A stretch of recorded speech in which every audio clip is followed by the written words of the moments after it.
छात्रों, कल समुच्चय संक्रियाओं के अंतर्गत हमने आप लोगों को समुच्चयों का सम्मिलन, समुच्चयों का सर्वनिष्ठ और समुच्चयों का अंतर, इन संक्रियाओं के बारे में बताया। इनके विभिन्न गुणधर्मों से आपको परिचय कराया। आज मैं आपको ले चलता हूँ इससे आगे इन पर बेस प्रश्नावली 1.4 पे।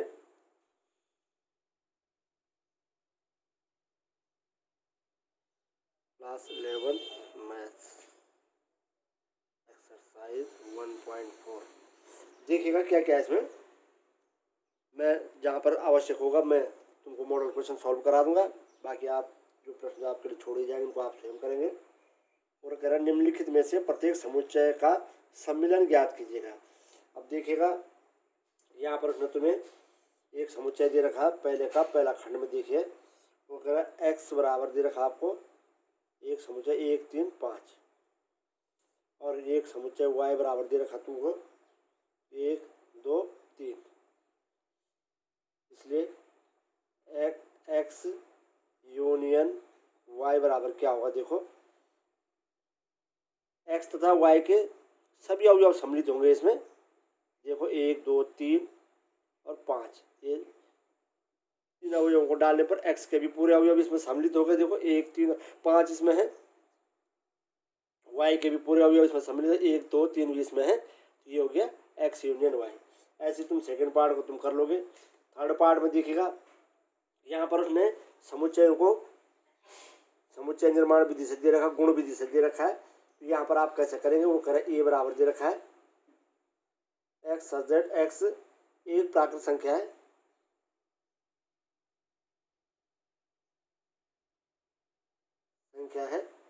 और 3 का गुणज है। और समुच्चय b दे रखा ने x सच दैट x संख्या 6 से कम एक प्राकृत संख्या है। वो कह रहा है इनका सम्मिलन क्या होगा। देखो यदि आपको सीधे कर सकते तो अच्छी बात, नहीं तो इनको पहले ऐसे कीजिएगा, इनको रोस्टर फॉर्म में लिखने पर लिख जाएगा, उनको आसानी होगी। समुच्चयों को रोस्टर या तालिका विधि है ना, तालिका विधि है रोस्टर विधि एक ही बात है।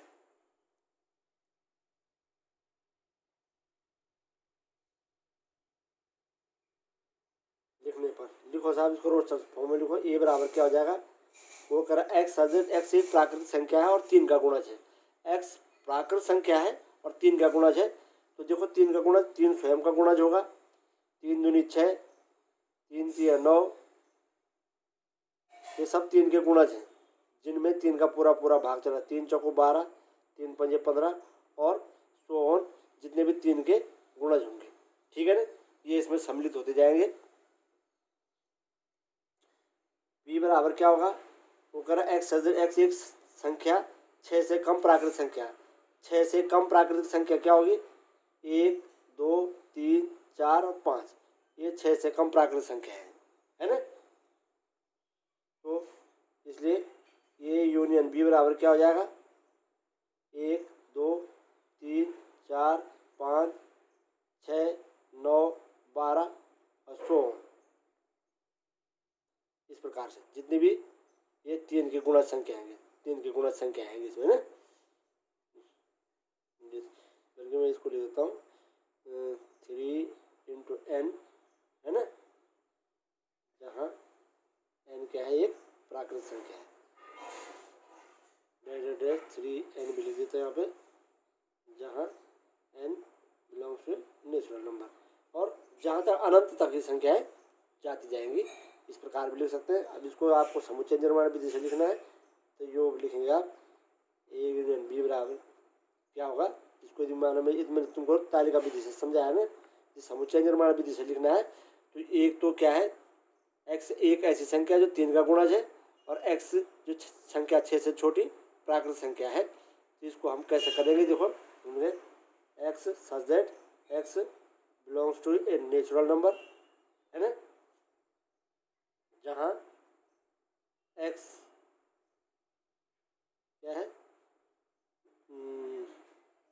का गुणज है तथा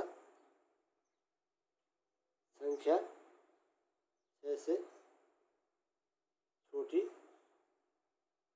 समस्त प्राकृत संख्या है। ऐसा भी लिख सकते हैं आप, ठीक है ना। तो इस प्रकार से आप इसको समुच्चय निर्माण विधि में भी इस प्रकार से कर सकते हैं। ऐसे बी पार्ट चौथा पार्ट है। पांचवा देखिए ए बराबर 1 2 3, बी बराबर 5 5 माइनस में कोई सब अवयव नहीं है तो ये यूनियन बी बराबर क्या आ जाएगा 1 2 3 ही आ जाएगा। क्वेश्चन नंबर 2 में देखिएगा ए बराबर दे रहा हो ए बी, बी बराबर ए बी सी, क्या ए इज सबसेट ऑफ बी और ए यूनियन बी ज्ञात कीजिएगा। देखो यहाँ पर देखो ए बी दो समुच्चय दे रखे हैं, ए के अवयव हैं ए बी और बी के अवयव हैं ए बी सी। ए के सारे अवयव बी में हैं इसलिए ए समुच्चय का बी का क्या होगा उप समुच्चय होगा। तो आप इसको कर सकते हैं, लिखेंगे चूंकि ए बराबर इतना बी बराबर इतना, अब नीचे लिखोगे चूंकि ए के समस्त अवयव बी में है इसलिए ए सबसेट ऑफ बी। ये यूनियन बी बराबर क्या होगा फिर ए यूनियन बी में क्या होगा चूंकि ए सबसेट ऑफ बी क्या बराबर होगा यानी ए बी सी, ठीक है ना। सवाल नंबर 3, यदि ए और बी दो ऐसे समुच्चय हैं कि A subset of B, A union B क्या होगा। अभी आपको ऊपर दूसरे सवाल में ये स्थिति आई थी, यदि ए के समस्त अवयव बी में है तो ये यूनियन बी में क्या होंगे, ए के अवयव तो आएंगे बी के अवयव भी आएंगे तो समस्त अवयव बी के आ जाएंगे तो क्या हो जाएगा ए यूनियन बी बराबर क्या होगा बी हो जाएगा। सवाल नंबर 4, यदि ए बराबर दे रखा 1 2 3 4, बी बराबर 3 4 5 6, सी बराबर 5 6 7 8 और डी बराबर दे रखा 7 8 9 10, तो निम्नलिखित ज्ञात कीजिएगा। ए यूनियन बी तुम निकाल सकते हो, ए यूनियन सी निकाल सकते हो, बी यूनियन सी इनको तुम कर सकते हो। अब जैसे इसमें केवल जरा मैं आपको इसका फिफ्थ वाला पार्ट बता रहा हूँ, फोर्थ का फिफ्थ वाला पार्ट जो कह रहा है A union B union C. करने को तो तुम डायरेक्ट भी कर सकते हो लेकिन इसमें देखो तीन समुच्चय 1 2 3 4, यूनियन बी बराबर कितना है 3 4 5 6, यूनियन सी बराबर कितना आपके पास 5 6 7 8, 5 6 7 और 8। अब आप इसको चाहे तो आप डायरेक्ट कर दें क्योंकि यूनियन करना है तो जैसे 2 का यूनियन करने से 3 का यूनियन करना है, इसमें तीनों के समस्त अवयव आ जाएंगे, है ना। पर हमने कहा समुच्चय को जब हम लिखते हैं तो समुच्चय के अंदर किसी भी अवयव की पुनरावृत्ति नहीं होती। इसमें 1 2 3 4 और 3 4 ये अवयव इसके भी आ गए, अगले अवयव आ गए बी के 5 6, फिर अगले के अवयव क्या आ जाएंगे 5 6 आ गए 7 8। अब देखो इसमें ए बी सी तीनों के पूरे पूरे अवयव आ गए, भाई ये तुम्हारा उत्तर हो गया। ऐसे ही तुम अन्य खंडों को भी कर लोगे। सवाल नंबर 5, एक में प्रत्येक समुच्चय युग्म का सर्वनिष्ठ समुच्चय ज्ञात कीजिएगा। सवाल नंबर 1 जो तुमको दे रखा है, यहाँ तुमको ये क्या निकालना था सम्मिलन निकालना था, अब सर्वनिष्ठ निकालना है तुम निकाल लोगे। जैसे देखो x बराबर करे 1 3 5, y बराबर करे 1 2 3, ये x इंटरसेक्शन y बराबर कितना हो जाएगा भाई 1 और 3 कॉमन है, कर लोगे तुम इसको, है ना। ऐसे ही अन्य के लिए भी तुम कर लोगे तो यहाँ पर तुमको इंटरसेक्शन निकालना है, ठीक है ना। तो 5वां भी तुम कर लोगे। सवाल नंबर 6 में चलिए, सवाल नंबर 6 में कह रहा है ए बी सी तुमको डी 4 समुच्चय तुम्हें दे रखे, आपको निम्नलिखित चीज़ें ज्ञात करनी है। A intersection B, B intersection C, A intersection C intersection D, A intersection C B intersection D, A intersection B union C. तो मैं तुमको एक आध चीज़ें बता देता हूँ। जैसे इसमें 9वां खंड है, सवाल नंबर 6 का 9th पार्ट कह रहा है, वो कह रहा है हमको कह रहा है ए बी सी डी तुम्हें दे रखे, A intersection B intersection B union C, ये ज्ञात करना है। सिंपल है, कोई दिक्कत नहीं। अब आप क्या कीजिएगा, पहले ए इंटरसेक्शन बी निकालो। ए बराबर तुमको दे रखा उसमें 1 3 5 7 9 11, 3 5 7 9 और 11 ये इसके अवयव है, और बी के अवयव है तुम्हारे पास 7 9 11 13। इन दोनों में देखो उभयनिष्ठ अवयव कौन से हैं 7 9 और 11, ये दोनों में है तो ये इसका इंटरसेक्शन हो जाएगा 7 9 और 11, ठीक है ना। अब आप बी इंटरसेक्शन सी निकालो। बी इंटरसेक्शन सी बराबर कितना हो जाएगा भाई? बी बराबर तुम्हारे पास 7 9 11 13। इंटरसेक्शन सी के अवयव क्या है? 11 13 15। अब इनका इंटरसेक्शन क्या हो जाएगा भाई? इनमें देखो कौन कौन से अवयव उभयनिष्ठ, 11 और 13 उभयनिष्ठ है, तो 11 और 13 ये आ गया बी इंटरसेक्शन सी। अब आपको निकालना है ये इंटरसेक्शन बी, इंटरसेक्शन बी यार ये यूनियन था हाँ ये यूनियन है भाई, ये यूनियन है B union C. B union C में क्या आएंगे? बी और सी के समस्त अवयव आ जाएंगे, तो ये हो जाएगा तुम्हारे पास, रुको जो यहाँ पे देखना, ये हो जाएगा 7 9 11 13 और 15 समस्त अवयव आ जाएंगे बी और सी के, है ना। अब A intersection B union C. अब देखो ये दो भी तो समुच्चय है, वो कौन से समुच्चय है? इसके अवयव है तुम्हारे पास 7 9 और 11। ये इंटरसेक्शन बी के अवयव क्या है? 7 9 11। और इंटरसेक्शन बी यूनियन सी के अवयव क्या है? 7 9 11 13 और 15। अब इन दोनों में उभयनिष्ठ अवयव क्या है? 7 9 11 दोनों में है, ये 7 9 और 11, ये इसका उत्तर हो जाएगा। तो तुम ऐसे इसको सवाल नंबर 6 के खंडों को भी तुम कर सकते हो, अन्य खंडों को भी देखते ना। अगला चलते हैं सवाल नंबर 7 में, देखिएगा सवाल नंबर 7 में क्या कह रहा है। ये कह रहा है ए बराबर है एक्स सजेड एक्स एक प्राकृत संख्या है, बी समुच्चय है एक्स सजेड एक्स एक समप्राकृत संख्या है, सी क्या है? एक्स सजेड एक्स एक विषम प्राकृत संख्या है, डी समुच्चय है एक्स सजेड एक्स एक अभाज्य संख्या है। तो निम्नलिखित ज्ञात कीजिएगा। इनमें तुमको समुच्चय को, उसमें तुमको समुच्चय निर्माण विधि अर्थात गुण विधि से दे रखा है, तो इसको तुम कैसे हल करोगे? देखो एक्स सजेड एक्स एक प्राकृतिक संख्या है, तो प्राकृतिक संख्याओं में सारी संख्या होंगी 1 2 3 4 5 6 7 8 9 10 अनंत तक। बी सजेड बी एक्स सजेड एक्स एक समप्राकृत संख्या है, अर्थात समुच्चय बी में कौन से अवयव होंगे? 2 4 6 8 10 12 14 16 जो भी 2 के गुणज है। सी कह रहा है एक्स सजेड एक्स एक विषम प्राकृत संख्या है, तो सी में कौन कौन से अवयव होंगे? 1 3 5 7 9 11 13 15 17 19 21 जो भी है, जितने सम प्राकृत संख्या होंगी वे समस्त इसके अवयव होंगे। अगला समुच्चय दे रहा तुमको वो डी एक्स सजेड एक अभाज्य संख्या है। अभाज्य संख्या है क्या है? आप जानते हैं अभाज्य संख्या होंगे आपके पास, जैसे 2 3 5 7 11 13 17 19 23 और 16, ये सब अभाज्य संख्याओं के समुच्चय हैं। अब आपको इन पर जो ये वो है गणितीय समुच्चय संक्रिया करके दिखानी है, तो वो कह रहा है ए इंटरसेक्शन बी। ये इंटरसेक्शन बी बराबर क्या होगा? देखो ए में कौन से अवयव है? समस्त प्राकृत संख्या है, और बी में क्या है? सम प्राकृत संख्या है। इसलिए ए इंटरसेक्शन बी में क्या होगा? वही संख्या होंगी जो दोनों में है ना।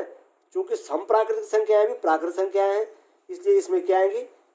एक्स सजेड एक्स क्या है? एक सम प्राकृत संख्या है।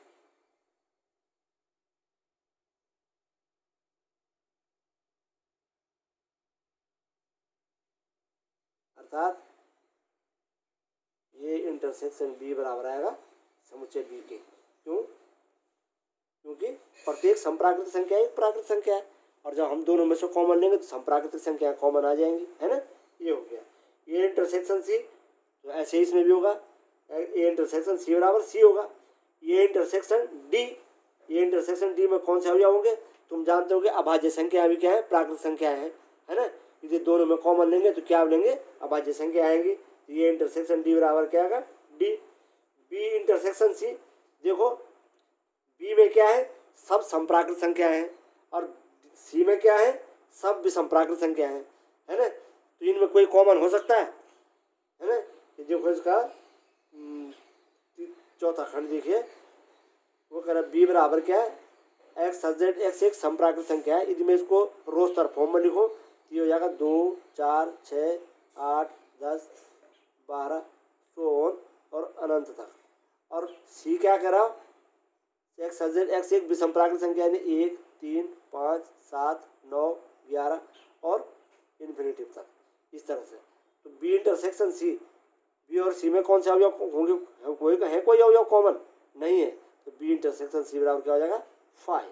इसमें कोई भी अवयव उभयनिष्ठ नहीं होंगे। तो आप इसको कर सकते हैं ऐसे, B intersection C intersection D आप ज्ञात कर सकते हैं। सवाल नंबर 8, निम्नलिखित समुच्चयों में से कौन से युग्म असंयुक्त है। अब असंयुक्त किन्हें कहते हैं, जैसे यहाँ पर बी और सी जो है ये दोनों असंयुक्त समुच्चय है। क्यों? क्योंकि इनमें कोई भी अवयव उभयनिष्ठ नहीं है। तो जरा यहाँ पर डिसजॉइंट सेट या असंयुक्त समुच्चय में तुमको भी एक बार बता देता हूँ। असंयुक्त समुच्चय अंग्रेजी में कहते हैं डिसजॉइंट सेट्स, है ना। हम क्या कहते हैं, कोई दो समुच्चय ए तथा बी असंयुक्त समुच्चय कहलाते हैं यदि ये इंटरसेक्शन बी बराबर क्या हो 5, अर्थात उनमें कोई भी अवयव उभयनिष्ठ न हो, तो ऐसे समुच्चय कहलाते असंयुक्त समुच्चय। अब देखो ध्यान रखो असंयुक्त समुच्चय क्या है, वो कह रहा है देखो 8वें का पहला खंड देखिएगा। ये कह रहा है एक समुच्चय माना ये बराबर दे रहा हो तुमको 1 2 3 4 तथा बी बराबर दे रहा हो तुमको समुच्चय एक्स सजेड एक्स एक प्राकृत संख्या, एक्स सजेड एक्स एक प्राकृत संख्या है और कंडीशन क्या है, एक्स लाइज बिटवीन 4 to 6 है, अर्थात एक्स 4 से बड़ा, 4 या 4 से बड़ा तथा 6 या 6 से छोटा, क्योंकि बराबर का चिन्ह है तो यहाँ पर मैं यहाँ भी बोल रहा हूँ, ठीक है ना। मैं बी को ऐसे भी लिख सकता हूँ, एक्स एक प्राकृत संख्या है और वो कैसी प्राकृतिक संख्या है, जो 4 है 4 से बड़ी है, तो 4 इसमें सम्मिलित है, 4 से बड़ी अगली प्राकृतिक संख्या 5, तो 6 या 6 से छोटी है 6, ठीक है ना। अब देखो इन दोनों ये इंटरसेक्शन बी बराबर निकालिए क्या है ये बी में कोई अवयव कॉमन 4 5 6, इनमें कॉमन अवयव क्या है 4 है ना। अतः क्या है ये असंयुक्त नहीं है, अतः यह समुच्चय युग्म असंयुक्त नहीं है ना। असंयुक्त कब होगा ये, जब इनमें कुछ भी कॉमन नहीं होगा। जैसे देखो दूसरे में देखो ए ई आई ओ यू तथा दूसरा समुच्चय बी बराबर सी डी ई एफ। अभी देखो इसको मैं ए मान देता हूँ, पहले वाले को ए आई ओ यू को मैं ए मान देता हूँ, दूसरे वाले सी डी ई एफ वाले को मैं बी मान देता हूँ। इन दोनों में देखो ई कॉमन है दोनों में, अतः ये भी असंयुक्त नहीं है। अब तीसरा वाला खंड देखिए, एक्स सजेड एक्स एक संपूर्णांक है, एक्स सजेड एक्स एक विषम पूर्णांक है। बिल्कुल साथ में सवाल में देखो बी और सी समुच्चय है जैसे, है ना, अभी मैंने आपको बताया था। तो ऐसे ही एक्स सजेड एक्स एक संपूर्णांक है, अर्थात इसमें कौन से अवयव होंगे 2 4 6 7 2 4 6 8 10 12 16, और एक्स सजेड एक्स एक विषम पूर्णांक है, तो इसमें कौन से अवयव होंगे 1 2 1 3 5 7 9 11 डैश डैश डैश 16। अब इन दोनों में कुछ कॉमन हो सकता है, नहीं हो सकता है, अतः ये दोनों कैसे समुच्चय है, असंयुक्त समुच्चय है।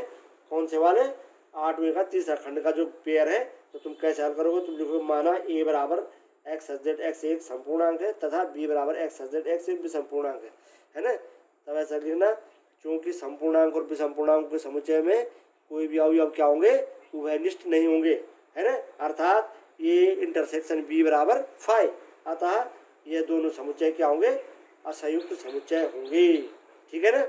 इसको तुम कर लोगे। सवाल नंबर 9 देखिएगा, तुमको समुच्चय ए बी सी डी दे रखे हैं, तो निम्नलिखित को ज्ञात कीजिएगा। ज्ञात क्या करना, बड़ा सिंपल है। जैसे मैंने 9 में कह रहा हो ए माइनस बी, ए माइनस बी माने ए में कौन कौन से अवयव है 3 6 9 12 15 18 21, बी में कौन से अवयव हैं? बी में है 4, 8, 12, 16 और 20, ये अवयव दे रखे हैं। तो ए माइनस बी में कौन कौन से अवयव होंगे? ए के वे अवयव जो बी में नहीं है। ए के वे अवयव जो बी में नहीं है वो कौन कौन से? देखो ए के अवयव देखो, 3 जो है वो बी में नहीं है, 6 भी बी में नहीं है, 9 भी बी में नहीं है, 12 बी में है, ये नहीं आएगा, 15 बी में नहीं है ना, 18 बी में नहीं है, 21 बी में नहीं है। तो ये अवयव जो है जो कि बी के अवयव नहीं है ना, वो कहलाएगा ए माइनस बी। ए माइनस बी माना ए के उन अवयवों का समुच्चय जो बी में नहीं है। ऐसे तुम माना अगर करो ए माइनस सी, ए माइनस सी माने क्या होगा? ए के वो अवयव जो सी में नहीं है, तो तुम कर सकते हो। सबको ऐसे निकालना तुमने, इनको भी तुम स्वयं करोगे। तो सवाल नंबर 9 हो गया ये। अब चलिए साहब सवाल नंबर 10 पे चलिएगा। यदि x बराबर ABCD और y बराबर FBDG तो निम्नलिखित को ज्ञात कीजिएगा। आसान है, ये x माइनस वाई बराबर क्या हो जाएगा? x के वे अवयव जो y में नहीं है, वो अवयव कौन कौन से है भाई? ए भी नहीं है और सी नहीं है ना। y माइनस एक्स माने y के वे अवयव जो x में नहीं है, y के वे अवयव जो x में नहीं है वो है f और g, है ना। और x इंटरसेक्शन y कितना हो जाएगा? दोनों के जो उभयनिष्ठ अवयव हैं वो कौन है? b और d। कर लोगे? तो इस प्रकार से इस प्रश्नावली को आप आज पूरा कर दीजिएगा। जो सवाल नहीं आएगा उसको आप मुझसे परीक्षा कर लेना। अब मैं तुमको कल बताऊंगा समुच्चय का पूरा। धन्यवाद।